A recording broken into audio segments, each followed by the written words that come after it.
So I wanted to come on today and show you guys a video that I stumbled across where they're doing some kind of like meeting and they're talking about the border crisis. They're talking about securing the border, mass deportations. I know that this subject gets ugly. This subject is very fragile.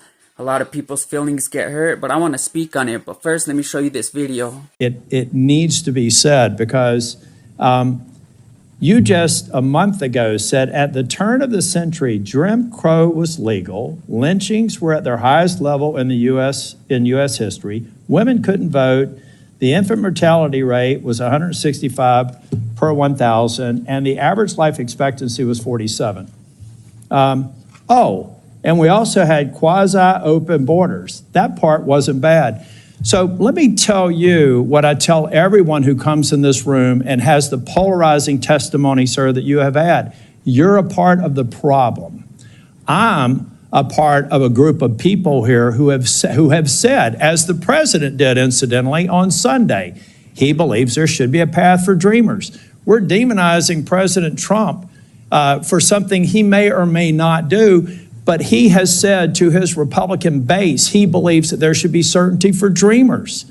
He's also said that we have to have a secure border. And as long as the border is not secure, people like me who try to treat people who are in the state that they are here with respect and understanding some of the issues that Mr. Padilla brought up, you cause people to go into their corners and get nothing done.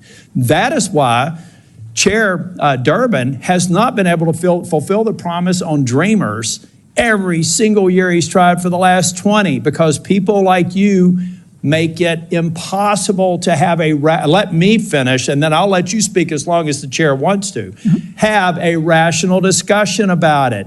Because if we don't secure the border, I can't get a path to citizenship for the DACA population. If we don't secure the border, I can't get Democrats and Republicans to come together and give certainty to the dreamer population. So one thing that I've always said and believed in, and I'm talking politically when I say that, so don't nobody take it the wrong way, don't nobody think it's racist, but a country without borders isn't a country.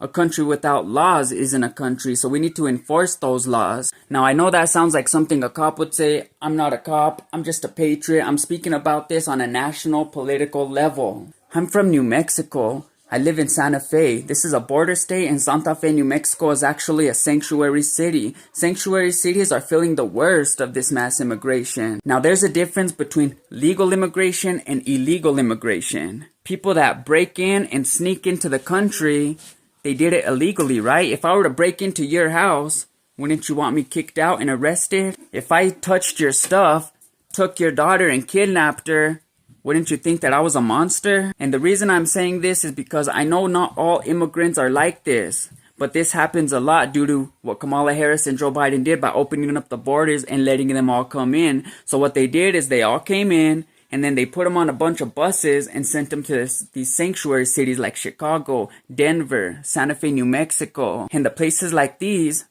the American citizens like me who live in these places, we get put in the back of the line when it comes to Social Security, EBT, and all the things like that. They put the illegal immigrants first. Our governor, Michelle Lujan Grisham, she wants to oppose Donald Trump's immigration deportation orders or whatever. She says that she's gonna refuse it, she's gonna deny, whatever. She's gonna fight against it.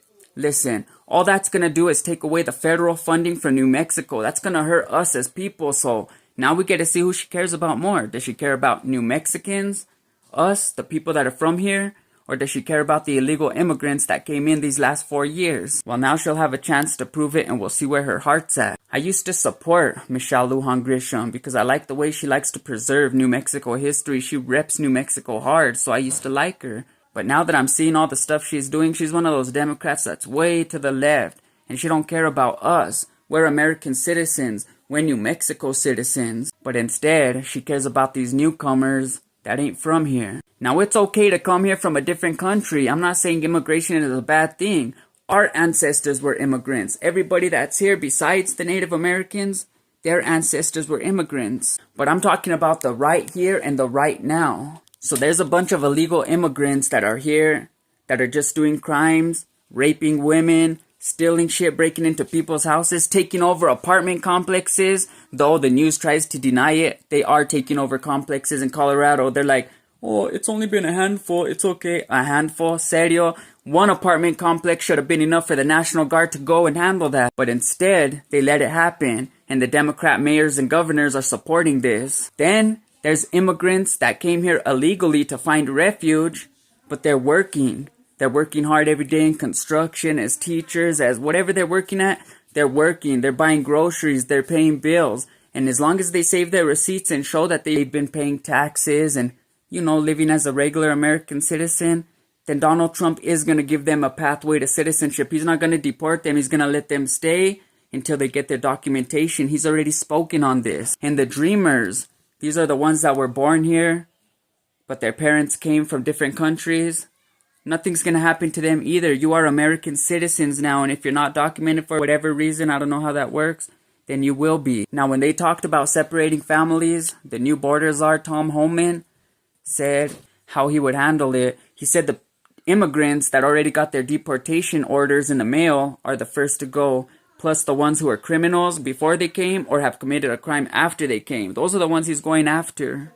Then they asked him, what about the separation of families? And he's like, what do you mean? If we deport some people and they have cousins, sisters, brothers, kids maybe, who knows? But they're legal, then they get to stay in America, and their loved one who is illegal gets deported. So there's going to be separation of families. So when they asked him, how do you not have this separation of families problems, he said, well, then we could just deport the whole family. Now, he was just saying this to make the point that he wasn't saying that he was going to deport everybody, the whole families, which is what the media, The View, all these people are pushing out there. He was just saying that they'll have a choice. They could either stay here in America or they could go back to the country with their illegal immigrant relative that's getting deported. It's up to them. Are there any dreamers in the room? Raise your hand if you are. All right. Well, this is a part of the problem, ladies and gentlemen. You have an incoming Republican president who just said as late as Sunday that he's prepared to give you certainty. But we have people here demonizing him for asking the reasonable question of, can't we all agree that we need to secure the border? So if you are sincerely, I don't know how you make your money. I don't care what your political motives are. But number one, I would really appreciate it to say, if you would go out on social media and say that the President Obama did a horrible disservice to those people he deported, and he's as wrong-minded as every other Republican who said we've got to secure the border, deport people, because you can't have one being okay and the other one not being okay. And if you don't come to the table and recognize in a world where, yeah, 100 years ago, it was probably safe to have a quasi-open border because the world order was changing and we emerged as a world leader. But today, we have terrorists that can fly from the Middle East, land in Mexico, and come across the border in less than 24 hours. We're not living in Ellis Island anymore. We've got a problem that can't be solved, and people like you are creating more obstacles to people like me who are willing to take hits from my own party to satisfy what people like Donald Trump want to get done. Thank you. Elections have consequences. For the last 4 years, we have seen the most radical experiment in open borders this nation has ever seen. There are many reasons the American people showed up in overwhelming numbers to vote, to re-elect Donald Trump, to elect a Republican majority in the Senate, to re-elect a Republican majority in the House, but there was no reason more front and center than the open borders of the last 4 years. And I have to say, I think there were a number of us wondering, did any of the Democrats in Congress learn anything from the election? And the existence of this hearing makes very clear the answer is no.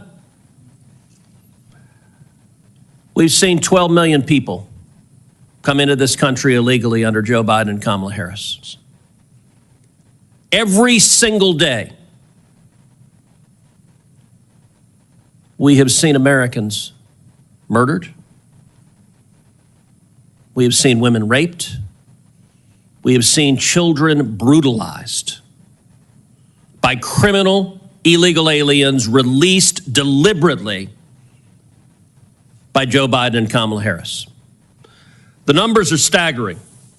According to ICE, as of July 21st, 2024, nearly 650,000 criminal illegal aliens were currently on ICE's have been released.